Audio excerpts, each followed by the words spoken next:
Hello, thank you for coming. Before I start, I would just like to start with a disclaimer that I do include some photographs of children, but their parents and guardians have signed release forms, and I try not to show too many, just the ones I thought were important to my presentation. So hello, my name is Alexis. I am a senior at the university, and this summer I was at World Youth Chicago. There's a slide missing.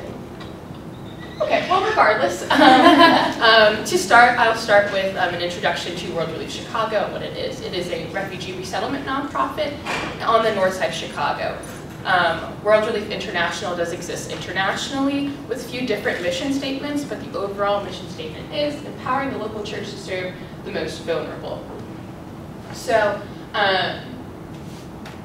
World Relief Chicago specifically focuses on refugee resettlement and connecting church resources to the refugees who are resettling in Chicago. Recently, it's also an influx of asylees who are resettling in Chicago as well, and working to define what an asylee is and also help asylum seekers access those same resources.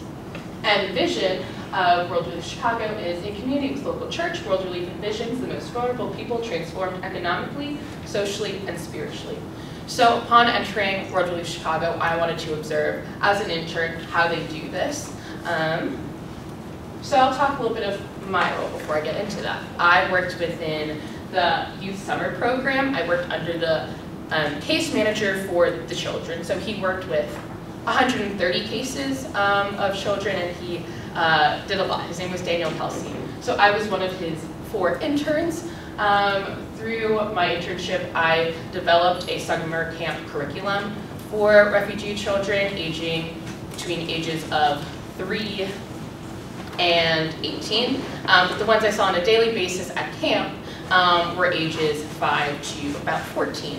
There were some 15-year-olds who snuck along, but they were fun to have as well. So this is a picture of one of my coworkers, Alex, at a park in Chicago every Wednesday.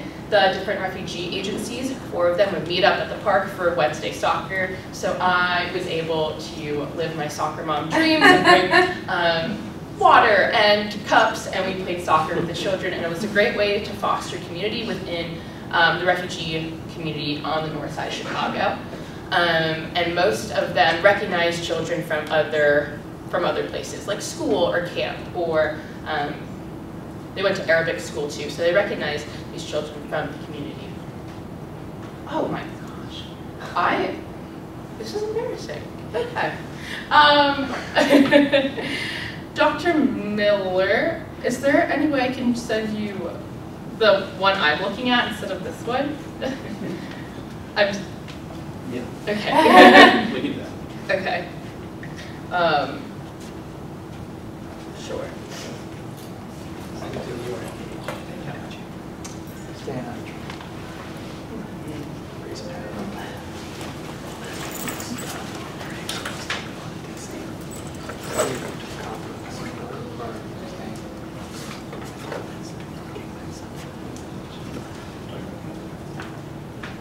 Irish, what do you? Gina.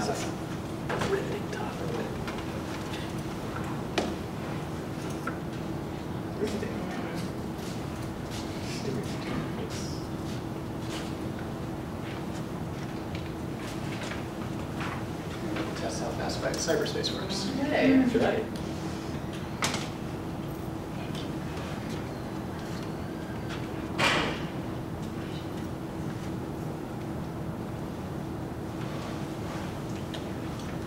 While she's doing that, I will remind everybody there are snacks in the back, which have to be eaten, right? Because otherwise they get tossed. So please, go get as many as you can.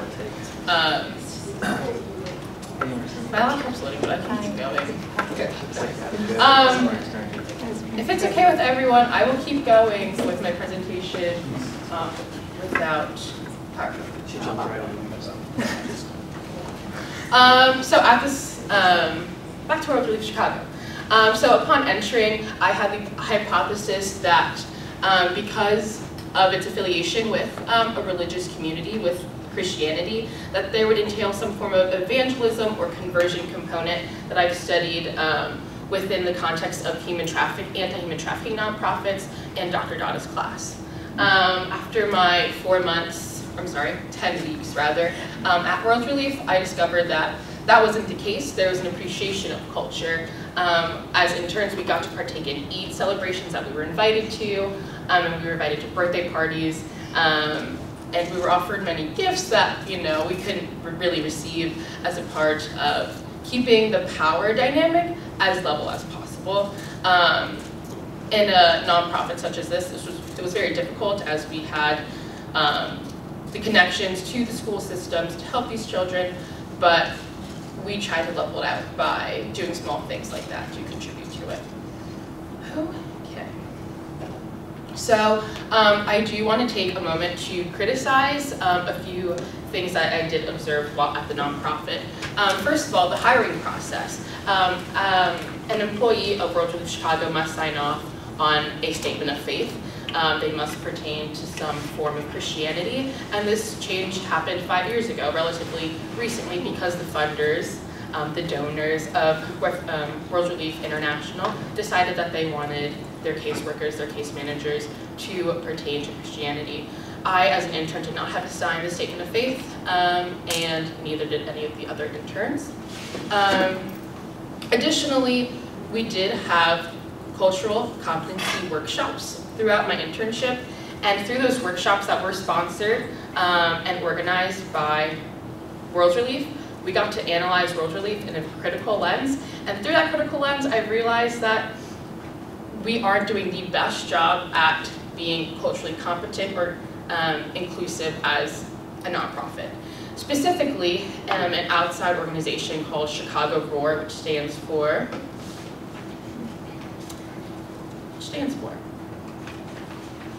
Chicago Regional Organizing for Anti-Racism, gave us a lecture on how to become an anti-racist multicultural institution.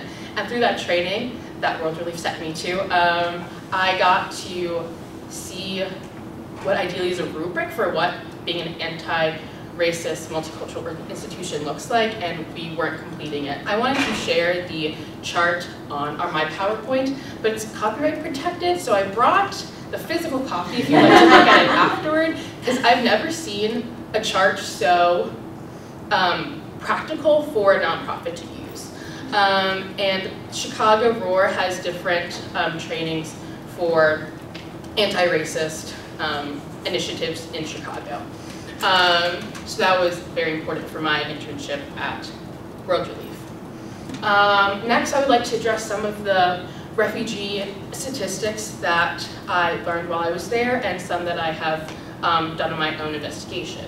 So the last big wave of refugees to enter the United States, in Chicago specifically, was in 2016, President Obama's last year in office, expecting that the Trump administration was to cut that number significantly.